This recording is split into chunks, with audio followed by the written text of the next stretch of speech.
हमारे साथ लोक सत्ता पार्टी के जयप्रकाश नारायण जी मौजूद हैं। जयप्रकाश नारायण जी का हम यहाँ हार्दिक स्वागत और अभिनंदन करते हैं।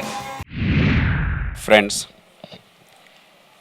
I am truly delighted to note this enormous energy and activity on the part of the young people of this country. At a time of great cynicism and self-doubt, the young people of India are showing us that they do not lack in enthusiasm, idealism, sacrifice, passion, fervor, and a deep commitment to the future of the country. And I salute all the young people and Rahul Karad, who has been the guiding light of this wonderful students' parliament. You know, Mark Twain once commented about the weather. He said, everybody complains about the weather, but nobody does anything about it. Same is the case with Indian politics. Everybody complains about politics. You must have heard many stories about how bad politics are in this country, how terrible things are, how useless everybody is, but nobody does much about it. In any case, nobody knows what to do about it. My focus today is to really make us all together aware of what are the possibilities instead of complaining about what is wrong. You know, this cynicism about politics is not merely Indian. It's a universal phenomenon. Long ago, there were two statesmen in Britain, Benjamin Disraeli and Gladstone. Both were prime ministers of respective parties. They hated each other. Once Disraeli was asked by somebody, he said, Master, please tell us the difference between a misfortune and a calamity. Disraeli said, if Gladstone were to fall into River Thames, that is a misfortune. But if somebody saves him, that is a calamity. We feel that way about all our politicians. In the United States, for a long time, there was a chaplain of the United States Senate, the upper house of the United States Parliament. His name was Reverend Haley. His job was to pray every morning as the Senate session commences. Somebody asked him one day, Reverend, every morning when you pray, do you pray for the senators? He said, oh no. I look at the senators' faces and pray for the country. So this skepticism, this healthy dislike, mistrust, and skepticism of politicians is a universal democratic feature. But if it spills over into cynicism and hatred of politics, then that's extremely dangerous. Politics, let me assure you, is a noble endeavor. Because true politics is about promotion of human happiness. It's about bridging the gap between the vote and the public good. It's about building links between taxes and services. It's about reconciling the limited resources with unlimited wants. Because anywhere in the world, you always have limited resources and unlimited wants and dreams. Only in that boring place called heaven do you have more resources than your needs. I frankly do not know why people want to go to heaven, because there's nothing for people to do. It's here on earth that we have this challenge of meeting the unlimited wants through limited resources. Most of all, in a complex, in a diverse country like India, it's about reconciling conflicting interests of various communities, castes, regions, religions, languages, but we are all one. And ultimately, somebody must take the responsibility of bridging this gap, bringing people together, reconciling these group interests harmoniously. And that is politics. Because we see politics as an ugly game for personal gain, we all revile it. But the moment we see as politics as a vital requirement in a vibrant society, it is the very essence of human happiness. It's the way that harmony is built and resources are utilized. Then we understand that politics is about the most important occupation in this country and society at this phase of our national life. Many of us are told how bad India is. I've heard some of the speeches, I've seen some of the printed versions of it. They are speaking the truth, but only part of the truth. Please remember the glory of our democratic process. India is the first country in the world to accept the challenge of universal franchise from day one when the Constitution was promulgated in the midst of abject poverty and illiteracy. No country dared to do that in this country so far. If you look at the integration of Indian states, more than 500 princely states of every conceivable caste, region, religion, language, and ethnicity, they were all integrated. Look at Germany. 39 states of the same language, skin color, literature, ethnicity, and religion. It took blood and iron and Bismarck's strong leadership of 9 years and loss of tens of thousands of people's lives to unify that country. Look at Italy. Just 9 Italian-speaking provinces took 23 years, despite the fact that they were all Roman Catholic, they were all Italian-speaking, they were all white Christian. Look at India. It took us just 15 months to integrate more than 540 princely states of various hues and colors, various ethnicities, languages, religions, and cultures, with enormous, unprecedented diversity, with absolute peace. Not a shot was fired to integrate Indian states, except in one state, the state of Hyderabad, where under 10 soldiers of Indian army died. Just 10 Indian soldiers died. It's a remarkable triumph of democracy. Therefore, those people who say democracy is bad for the country, that we have failed, they must revisit their assumptions. Yes, there are problems. Yes, we bungled in some ways. Yes, we haven't done the few things right. Yes, we are going at a glacial pace in some respects. But only when we understand our successes can we actually build on that experience and overcome our failures. Look at our federalism. No other country after the Second World War could build a federalism of our kind. In fact, there is no other country in the world with so many languages. Look at Sri Lanka. They had only 2 languages, Sinhala and Tamil. For 30 years there was strife because they could not reconcile these 2 languages. Only now they are picking up the pieces. Even yesterday the Chief Justice was impeached in questionable circumstances.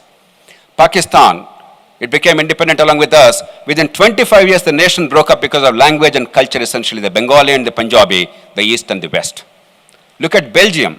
Just 2 languages, the Flemish people who speak the Dutch language and the French language, the other people. They could not come together, and the government is not formed for months and years in a very tiny country which is a fragment of Maharashtra, let alone India.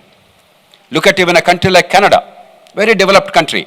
But every year you talk about secession because there's one additional language apart from English called French. They're not able to reconcile. Look at India. In this group here, there is not one language we all understand unless it is good English or good Hindi. Otherwise, each of us comes from different language groups. And yet, this country is able to understand each other, deal with each other, stay together, and have a very strong and sensible federalism based on languages, which is unprecedented in human history. You have to go elsewhere to understand our strengths. Therefore, my appeal to all of you is, yes, our politics in some respects is bad, but the only antidote to bad politics is more politics and better politics, not no to politics. Some of you may ask, look, we go to MIT, we go to IITs, we go to IIMs, we go to some fantastic educational institutions, we have great careers ahead, we are doing well academically, we make good in life, we build enterprises, we make money, we build mansions. Why do we require politics? We don't bother. My friend, you require good politics not because you are saints, but because we are practical people. No matter how rich you are, even if you are a Mukesh Ambani building $1 billion mansion in Mumbai city, the mosquito that bites the neighborhood urchin in the slum there will enter Mukesh Ambani's house, your house, my house, Vishwanathan Saab's house. Mosquitoes do not respect rank or status or privilege or education or money or power, because mosquitoes are truly socialist. They suck everybody's blood and they transmit dengue virus, they transmit malarial parasite, and all of us will suffer. We have to care because the public good is as important as private gain. If you're dealing them, India will be that much poorer. Each of our lives will be that much poorer. Never commit the mistake of believing that politics is bad. We can make something of ourselves in personal life ignoring politics and public good. True politics is nothing but public good, and public good. It's not that we have not done much even in recent years. If I really give you a litany of some of the good things that happened in recent years, I will simply run out of time. But let me mention just 1 or 2 things to give you a sense of it. Voter registration improvements in the past 15 years have been phenomenal. The disclosure of candidate details today, criminals and others, they have to actually disclose their record, their financial antecedents, their educational qualifications to the public. It came through a hard struggle. The Right to Information Act, the political campaign finance reform, the 91st Amendment by which the size of the cabinet in each state and the government of India is now limited. Earlier we used to have jumbo jet ministries. The anti-defection law strengthening, otherwise every day you would have the party hopping, the so-called Ayaram Gayaram culture. The local courts law, the recent effort by all of us to get the 2G spectrum licenses cancelled. We could get 122 2G spectrum licenses cancelled for the first time in the country. And many, many things I can go on and on. A lot of good things are happening, a lot of good things have happened. But we need to do many more things. The essence of the angst in this country, the reason why we are also unhappy with politics is the electoral system is playing tricks with us. We are a poor, largely illiterate country even today, sadly. We are a highly centralized political system. And third, even today, service delivery in a government office is excruciatingly difficult, and a petty bureaucrat is bigger than even fairly influential citizens. There is asymmetry of power. 60 years ago, it was much worse. In the face of that, our electoral system in a poor country led to some grievous consequences. Money power became all important. Today, some people near Pune were telling me, Speaker Sahab, in Pimpri, Chinwara, I believe, I don't know if it's true, 95 crores was spent by one candidate to be elected for the municipal corporation or municipality. Some other candidates may have spent 50, 60 crores. In my state of Andhra Pradesh, spending 70 or 80 crores together for an assembly constituency is not uncommon. I can cite instances. There are village panchayats where 5 crore rupees are spent in Andhra Pradesh. Village panchayats. Unquestionably, money power because of the need for the marginal vote, because in politics there is no second prize. Either you win or you don't win, you lose. Nobody will say you've done very well, you're respected, you got good votes, but you didn't get enough votes to win. Somebody got one more vote than you. And therefore there's a desperation to get the marginal vote. Most of these parties and candidates are sucked into it to buy the vote in a poor country. And therefore corruption is a consequence. The second problem, the best and the brightest, the young people like you who participated in freedom struggle, today dare not enter politics unless you have a lot of money or unless you have a political family background, because where do you get the money? You don't want to sell your reputation. You don't want to take huge risks. You want a decent life. Therefore, we are repelling the best and the brightest people. There's no longer a national outlook in public work in most cases, because what matters is somehow appeal to the local constituency, the local caste or region or religion. And therefore, increasingly sectarian politics is playing a role. National politics is receding to the background. The idea of India is receding. And a freebie culture, everybody knows that some of the things are bad in the country. Free electricity, free this, free that is not the right way to govern. But in order to get the vote, the parties are compelled to do that. But in order to break that, I'll conclude, Mr. Chairman. In order to break that, the answer is not in attacking politics and politicians. The answer is, can we find a different electoral system where the best people can enter? Money power will not play a role. National outlook will dominate. And parties will offer a genuine agenda for growth, for electricity, for water supply, for education, for healthcare, the right kind of things that India needs to be able to stand on its own as a tall and proud nation in the Committee of Nations. One possible option is a proportional representation where you require a percentage of vote to get the seats, not the highest vote in a constituency where all the negative consequences are. There could be other options. We have to look at the local governments, how to ensure that the local governments are empowered so that local leadership emerges strongly in Mumbai, in Pune, in villages, in towns, everywhere, so that strong leadership, able leadership emerges and can make a difference locally, and people understand the link between vote and the public good. We are required to change the way the police function and the way the judiciary functions, judicial and police reforms. All these are eminently possible in our country. My appeal is, join politics, play a creative and proactive role, understand what are the changes required in order to transform the country, focus on education and infrastructure most of all in order to get economic growth. Let me mention one word about education. In a global survey of 74 countries of educational outcomes of school children, India is ranked 73rd out of 74 countries. We are second from bottom. We are lucky that there is a country called Kyrgyzstan, a Central Asian republic, which stood last. Without that, India would have been the last country. China is number one. It doesn't require much money. It requires focus on what's required, not merely enrollment. not merely certificates, but actual educational outcomes. Indian people are capable of beating the best in the world if they're given an opportunity. So focus on education and infrastructure, particularly power and transport, as the essence of power. Power is not about occupying a position and making money through mines and lands. Power is about improving infrastructure and education, transforming the lives, providing basic public services. Lastly, we can do it because this generation has the privilege that no other generation had. We have the technology, we have the resources. In Maharashtra, for instance, on behalf of every citizen, man, woman and child, the government spends 18,000 rupees per capita.